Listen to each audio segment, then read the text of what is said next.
Great 7ல exercise 2.2ல objective type questions வந்து பார்க்க போகிறோம். 10th the formula used to find the area of the circle is dash square units அப்படின்னு கேட்குறாங்க. So area of the circle formula வந்து pi r square units. So first option என்ன கொடுத்துருக்காங்க, நமக்கு 4 r ஸ்கொயர்னு கொடுத்துருக்காங்க. செகண்ட் ஆப்ஷன் வந்து pi r square கொடுத்துருக்காங்க. தேர்ட் ஆப்ஷன் வந்து 2 ஆர் ஸ்கொயர் கொடுத்துருக்காங்க. ஃபோர்த் ஆப்ஷன் வந்து பை ஆர் ஸ்கொயர் ப்ளஸ் 2rனு கொடுத்துருக்காங்க. Area of the circle formula வந்து pi r square units. Next 11th one, the ratio of the area of a circle to the area of its semicircle is. Area of the சர்க்கிளுக்கும் area of the semi சர்க்கிளுக்கும் ratio கேட்குறாங்க. சரியா? So ஒரு சர்க்கிள்ங்கிறது வந்து whole part, அதில் semi சர்க்கிள்ன்றது half part. So ratio வந்து நமக்கு என்ன வரும்னா 2:1 வந்துடும். ஓகேவா?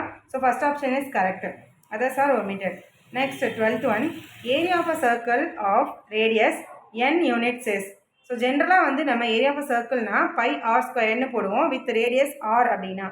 இங்கே வந்து என்ன கொடுத்துருக்காங்க, ரேடியஸ் n யூனிட்ஸ்னு கொடுத்துருக்கனால நம்ம by n square units. That's all.